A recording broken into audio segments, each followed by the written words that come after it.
Welcome. This podcast is a collaboration of Religica and URI, United Religions Initiative. Social justice champion, San Francisco Bay Area Interfaith leader, and first Global Council chair of URI.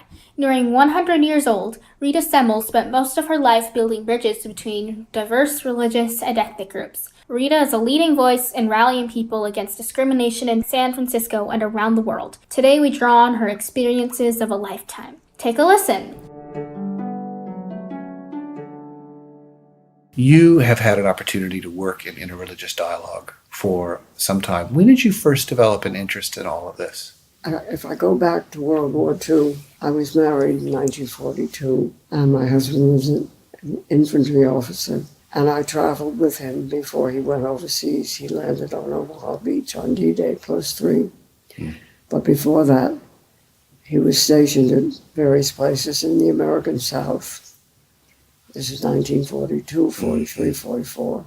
And we were in Alabama and northern Florida and Mississippi before I left for overseas. And up until that time, I was 20 when I was married. Up until that time, I'd lived only in New York and San Francisco. So the South was a complete eye-opener for me at that time. And the first time that I saw bathrooms marked colored and white, I couldn't believe my eyes.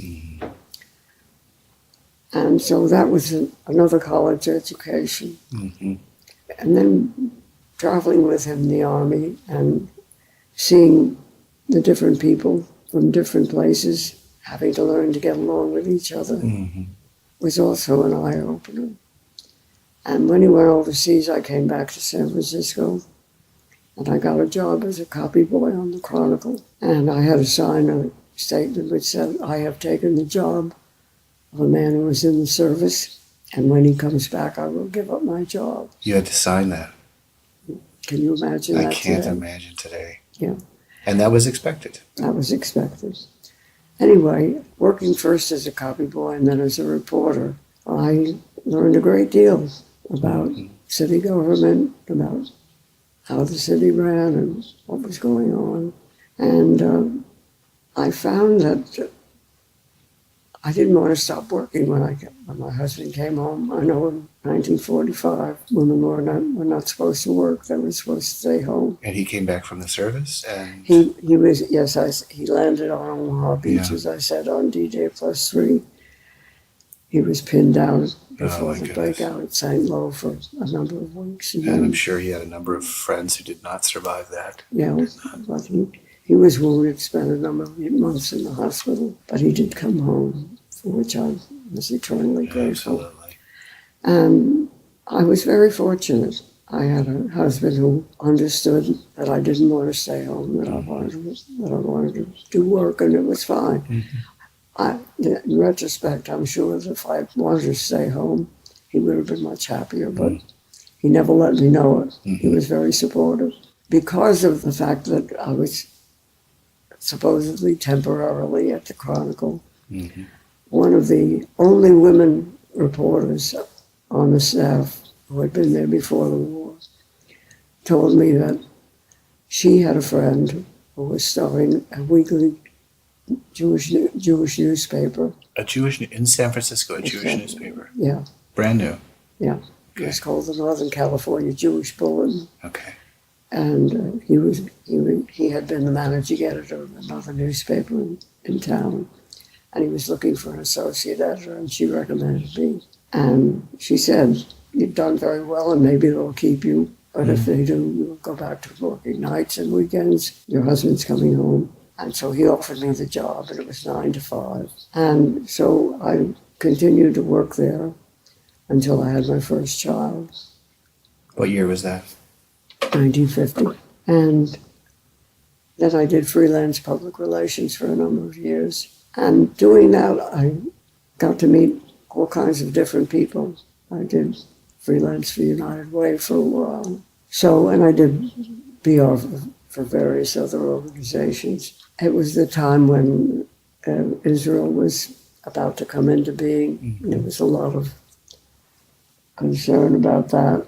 And I worked on that for Narragansett Public Affairs Committee, and I did various other things.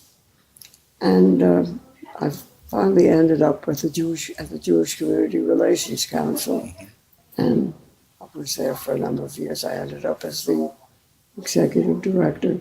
Oh, you were? Yeah. Oh, good. And when I retired, and as the director of that, I was involved with all kinds of other organizations. I guess you just call me a busybody. Well, I mean, you met all these people. Yeah. I see the pattern of meeting people and being curious about who they are, but not being a bystander in life. No. Right? Really being engaged in your career. Yeah. There's a basic tenet of Judaism called Tikkun Olam, repair the world. And you take that seriously. I take it very seriously. And what I've found, interestingly enough, over the years working with people of other religions, in fact, I had this conversation with the current Episcopal Bishop, Mark Andrus, and we both ended up by saying that if you boil down every religion to its essence, it's all about repairing the world. But Judaism has found a way to say that in very clear terms in Tikkun Olam. And you can build a whole life by it, can't you? Is that what you did? Is that what you've... Oh, I believe in that. Yeah, absolutely. I believe that's what we're here to do. You know, we have a number who will listen to this and ask questions like, what are the values that should shape my life? What are the values or virtues that should shape one's life today? When you answer well, that, I guess I guess I learned it from my parents. I grew up during the Depression. We lived in New York, but no matter how little we had, my parents felt that we had to do something for other people. So I learned it at my parents' knees. That was the way it was. You just couldn't do for yourself. You had to do for other people. One of the things we're working on in the university and what we see in society today is also the rise of hate groups, anti-Semitism. Some of this may feel a little bit like it did in the early 30s. I mean, what's your thinking on what's happening to us right now? Well, I think the feelings were there all the time. Unfortunately, we have someone in the White House whose actions have given people permission, I think. Have you ever seen a president like this? No. Do anything like this? No. It's pretty stunning. I'm trying to be polite about it. Oh, you're being very clear. It's helpful. You've earned the right to your opinions, Rita, and all of this. I can't believe it. Yeah. I mean, every day I think to myself, how do we find ourselves in this mess? Yeah. So he's given some permission, and then... Well, because he has no filter. What's on his tongue is on his mouth, is on his tongue, and comes out. And, I mean, we could see it in Charlottesville. That was the first indication, I think. And in Pittsburgh, good people more on recently. both sides. Yeah. I mean, imagine saying that. Good people on both sides. And you're dealing with hate groups and those who are inciting violence. And Yeah. what do you think of when you're advising youth about the kinds of values that should shape their lives today? I hear you saying, well, curiosity about others goes a long way. Well, and I think if you give yourself the opportunity, you find you have more in common than you think. My life has been so enriched by all the people that I've met. And I feel sorry for people who live in a silo and never get out of it. Yeah. Or however comfortable that silo might be. Yeah, silos have a way of doing that. Yeah. If there's a question that you think we need to be asking ourselves today as a society, we could ask 5 questions a minute. But if there was one in your mind right now that you said, I think this is something we need to deal with, or it's a question we need to address, and you would commend the generation right now to do that, what would that be? What kind of a world do we want to leave our children and our grandchildren? Okay. Do we want to leave a world in which everybody can thrive? To me, that's the most important thing. We have to leave a world that people can thrive and be who they are and make the most of who they are. If you would like to know more about United Religions Initiative, read stories of interfaith in action, visit www.uri.org. And to learn more about Religica and our allies, take a look at www.religica.org. Thanks.